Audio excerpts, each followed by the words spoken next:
Okay, so you just took your Unit 2 quiz and your progress quiz 2-4. Hopefully you checked your answers either on the back lab table or listed right here in Canvas. Any general questions about the two problems from the progress quiz that you can address as a whole for the class? Okay, this list of variables is, I think, very helpful. The thing you cross off helps you identify which equation, and then it's plugging in and solving. If you still have some questions on these, make sure you get some help on that, because today we're going to add like another layer to these. Okay, so everything we've been dealing with are constant acceleration problem where objects are moving in the horizontal or the x direction and only the x direction. Today we're going to start talking about vertical direction. So we're adding another layer. So now what I want is hopefully everyone grabbed one of these yellow sheets from that back table. If you didn't, you should please go grab a full yellow sheet. It's also linked in Canvas. If you're watching via YouTube. Nope. There probably is.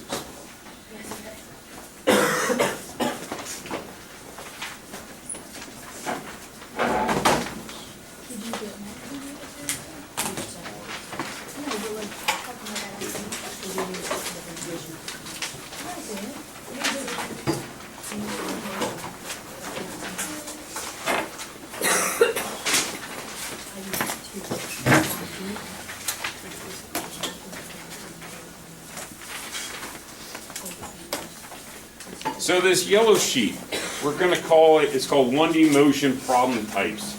We're going to fill some of it in together. I'm going to try to zoom in as much as I can so you can see it, which means we might lose some of the other. But it's written as an if-then statement. So if this is true, then this is what actions we can take, which we're talking about solving problems. So it's like what action can we take in terms of our list of variables or whatever. But we added this because column, and the idea is I know this to be true. I know this is the case because of this. Okay, that's the idea behind it. So is it a 1D motion problem? You're kind of asking yourself, is it a 1D motion problem? And for the record, we're in the unit called 1D motion. Okay, chances are really, really, really good that they're going to be a 1D motion problem. But the reason we know they're a 1D motion problem is because the object is only moving in the x or the y direction. Okay, we can say it's a 1D motion problem if it's only moving in the x or the y direction. Okay, and that'll get clearer hopefully in a second. It's a 1D motion problem because the object's either only moving horizontally in the x direction or vertically in the y direction. And if it's a 1D motion problem, then the step we can do, or the step we can take, is we can make a list of your variables for either their x or the y. Now, whether you want to use words or just make the two lists, that's kind of up to you. Okay, but the idea is if it's motion in the x direction only, we make a list of variables that have delta x. If it's moving horizontally. However, if it's moving vertically, still only moving in one direction, this is vertically, one dimension, then it's a delta y list of variables. The only thing that changes is a delta y instead of a delta x. But realize, I'll slide back over. It's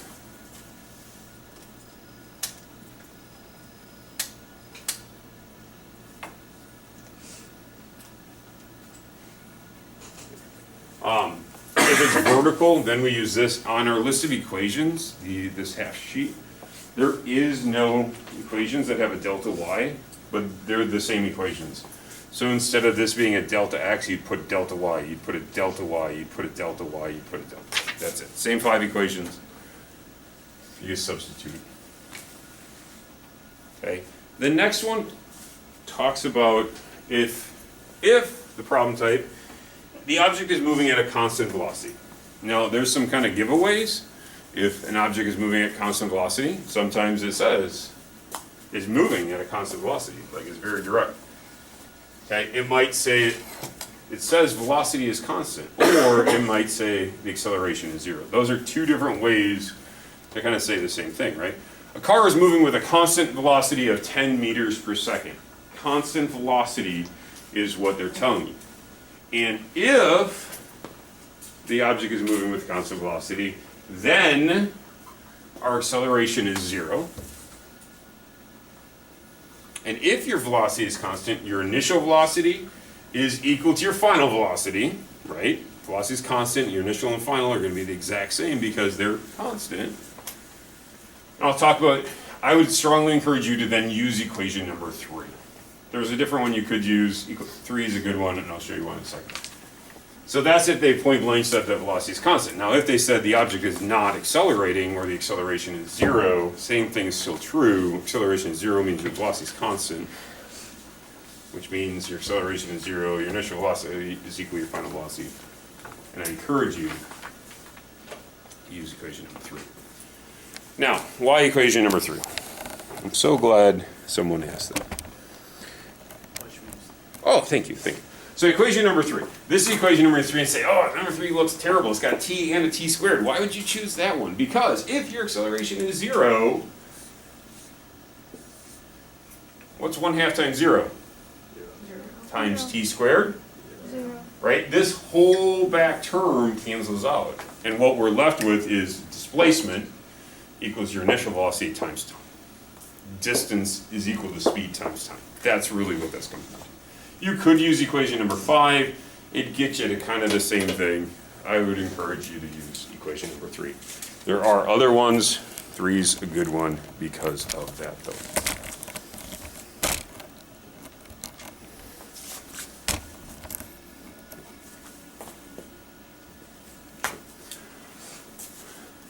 Okay, so that is kind of where we're going to pause for a moment. Okay, these are problem types we've done so far. The next 2 talk about objects moving through the air.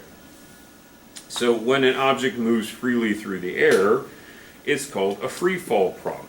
And if it's a free fall problem, if it is a free fall problem, then there's certain things that we can also account for. Now let's take a step back. History lesson. Long time ago, there's a guy named Aristotle. And Aristotle was a Greek philosopher, and Aristotle came up with some explanations that were good and some maybe not so good. But Aristotle came up with this idea that talked about, he made observations and he said, hey, if I take something really, really heavy, say like a rock, and I take something really, really light, like a feather, and I drop them, what happens? Which one hits the ground first? The rock. And Aristotle, that's a correct observation. That is a fact. Okay? The explanation as to why he got wrong. Aristotle said that if 2 objects hit the ground at a different time, like a rock and a feather, it's because of the weight of the objects. So Aristotle said the rock will hit the ground first because it's heavier. That's what Aristotle said. Long time later, a guy by the name of Galileo Galilei came along. And Galileo supposedly, whether he did or not, I have no idea, did an experiment where he dropped 2 objects of very different weights, like heavy, like steel bowling balls. They probably didn't have bowling back then. Cannonballs. We'll go with cannonballs. Okay, and one was heavier than the other. And whether he dropped it off the Leaning Tower of Pisa or not, I don't know. I've heard that. I don't know if it's true. I haven't looked up. So I don't really care enough to determine that. It makes a good story. But he dropped those 2, supposedly, off the Leaning Tower of Pisa. They dropped from a tall height, and they hit at the same time. Even though they were very different in weight, they hit at the same time. So Galileo said, I don't think it has to do with the weight of the object. It has to do with something else. And you can now say, well, it's air resistance, right? There's air resistance. And we can do that same thing. What's probably true about the weight of these 2 pieces of paper? I sure hope they're the same. And if we were to take this piece of paper and this piece, if it was truly weight was the only thing that impacted the amount of time, what would be true about the time that which one would hit the ground first? Same time. And they don't, right? So it's not necessarily just the weight.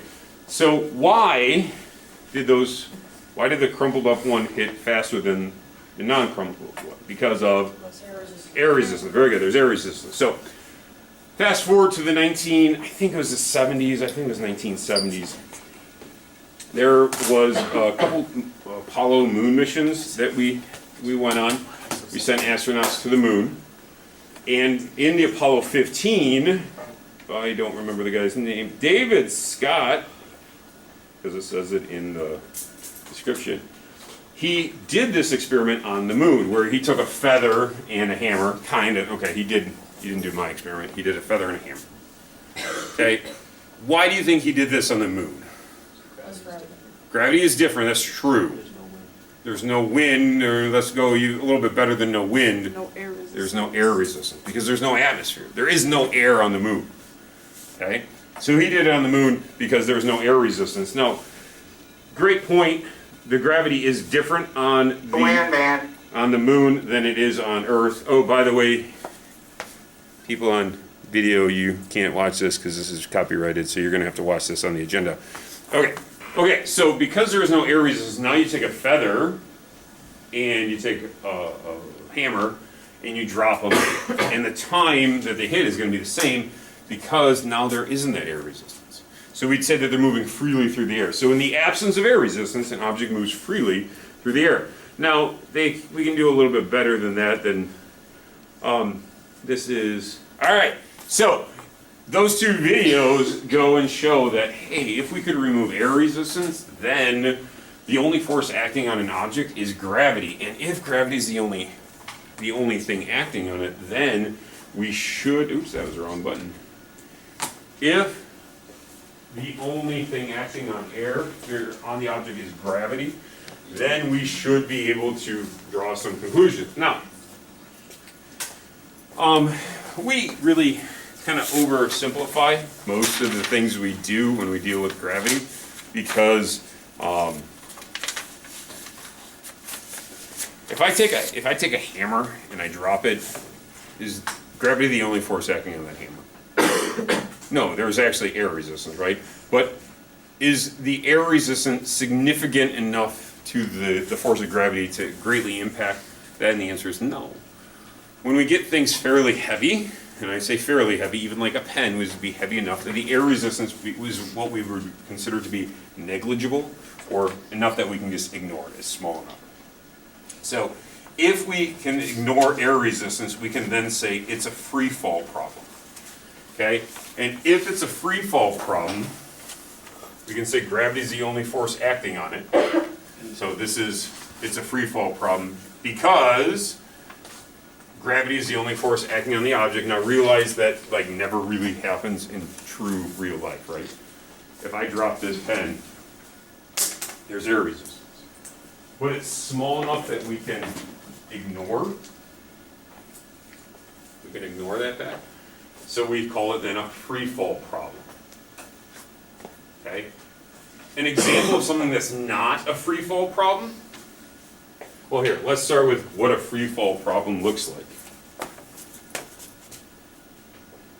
That's a free fall problem. When I let go of the ball, the only thing that causes the ball to move is gravity.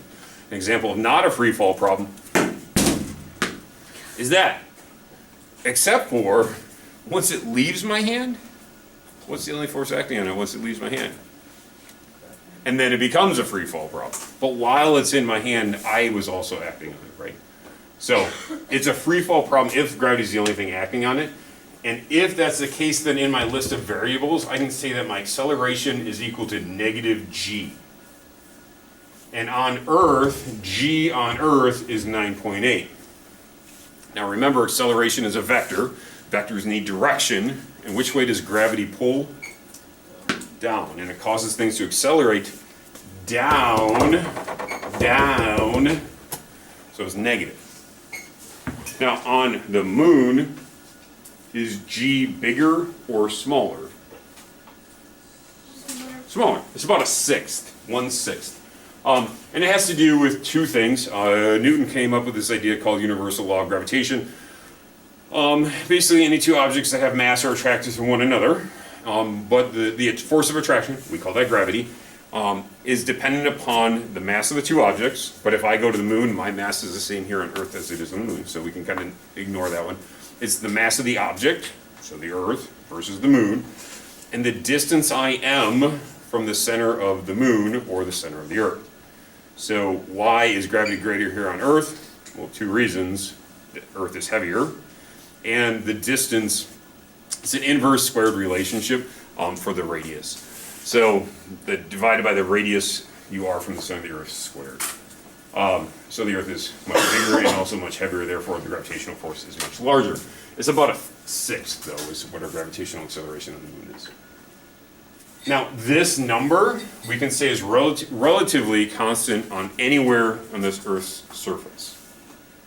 We're going to say, and that's what we're going to say, is G is constant on Earth. There are slight variations, but there is pretty darn close. But you just said, Mr. Davies, it's dependent upon how far you are from the center of the Earth, and you are right, I did just say that. However, if we are, say, here, I'm making up distances, if I'm right here in western Wisconsin right now, and this is the center of the Earth right here, center of the Earth, western Wisconsin. If I go to the very tip top of Mount Everest, my finger is going to go right there. Okay, it goes from like there to there. I'm making up a scale. It's pretty small. It's really small though, right? So if I go from here, this isn't me at Weston. I'm going to Mount Everest. I just climbed Mount Everest. Oop, went back down. Went back up. Went back down. Went back up. Okay, and then I go into like the deepest diamond mines in like Africa, which is like 2 miles underground, and I go, oh, there I am. Oh, there's I am. So I'm going from like deepest diamond mine to Mount Everest, and this distance, yes, that's a pretty big, like, whoa, 22,000 feet up, I think is the elevation of Mount Everest. I think so. Compared to diamond mine, whoa, 10,000, that'd be 2 miles. 10,000 feet down, that's 30,000 feet. That's a big swing. But when you're talking about how far we are from the center of the Earth, it's pretty insignificant. So even though we do change like distances from the center of the Earth, relative, it's pretty small and they're pretty similar. So we can say that G anywhere on Earth is going to have a value of 9.8 meters per second. G is 9.8. We have to assign the direction of down, so it's negative. The last thing we're going to fill in off this chart today is if it's, this is kind of like a checklist. Is it a 1D motion problem? If so, we make a list. Is it a constant velocity problem? If so, we can say this is true. Oh, it's not, don't add that. Is gravity the only force acting on it? If so, let's put this in. Okay. Is the object dropped or does it fall? And the reason we would know that is because it says it's dropped from, like, I dropped an apple from my hand, or an apple falls from a tree. Pretty, like, a book falls off of a shelf. And in those situations, that says VI, the initial velocity of that object is 0. If I drop the tennis ball, the initial velocity is 0. If I throw the tennis ball, then my initial velocity is not 0. Okay? So those are some of our like problem types. All right, I got a little bit of time. I want to get this problem set up. We won't get through it all the way. I want to take a look at in-class problem number 8. So in-class problem number 8. Appreciate your patience. We're probably going to get right about to that time. But that's okay. So in-class problem number 8. We're just going to set up, we're going to solve it today. In-class problem number 8 says,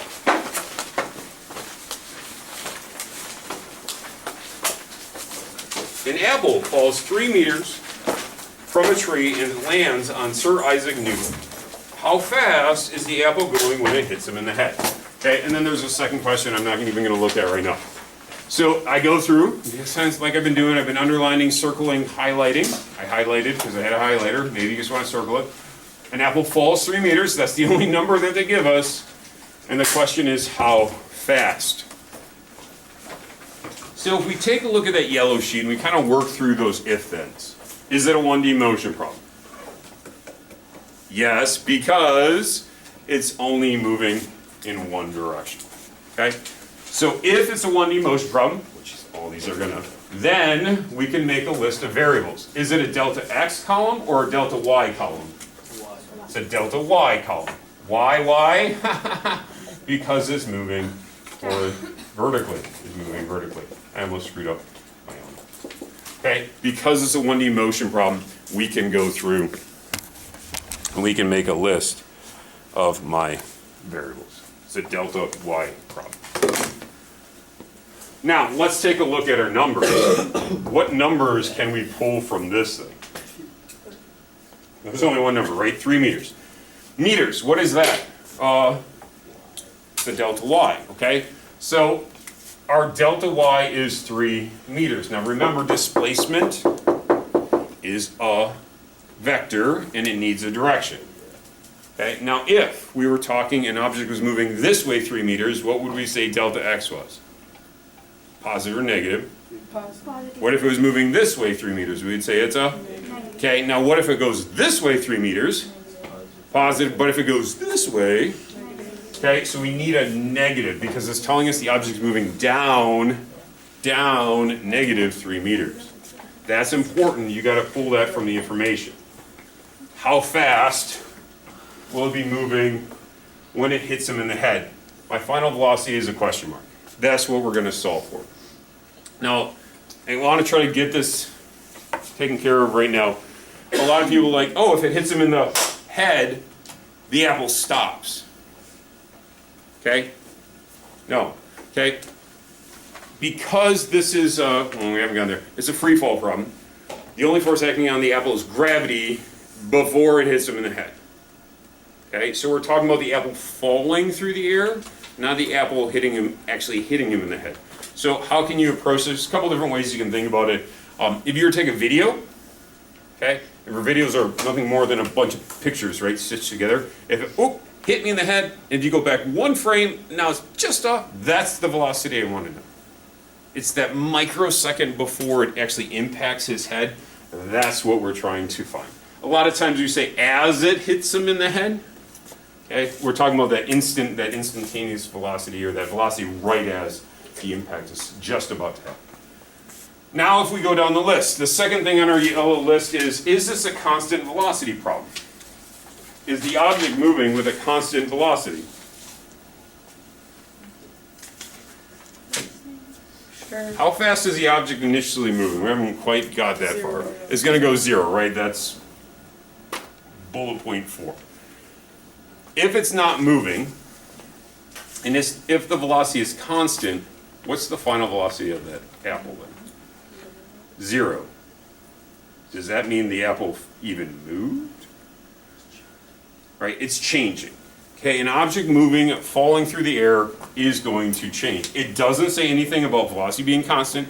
It doesn't say anything about acceleration being 0. And number 2 is not true. So we don't do anything.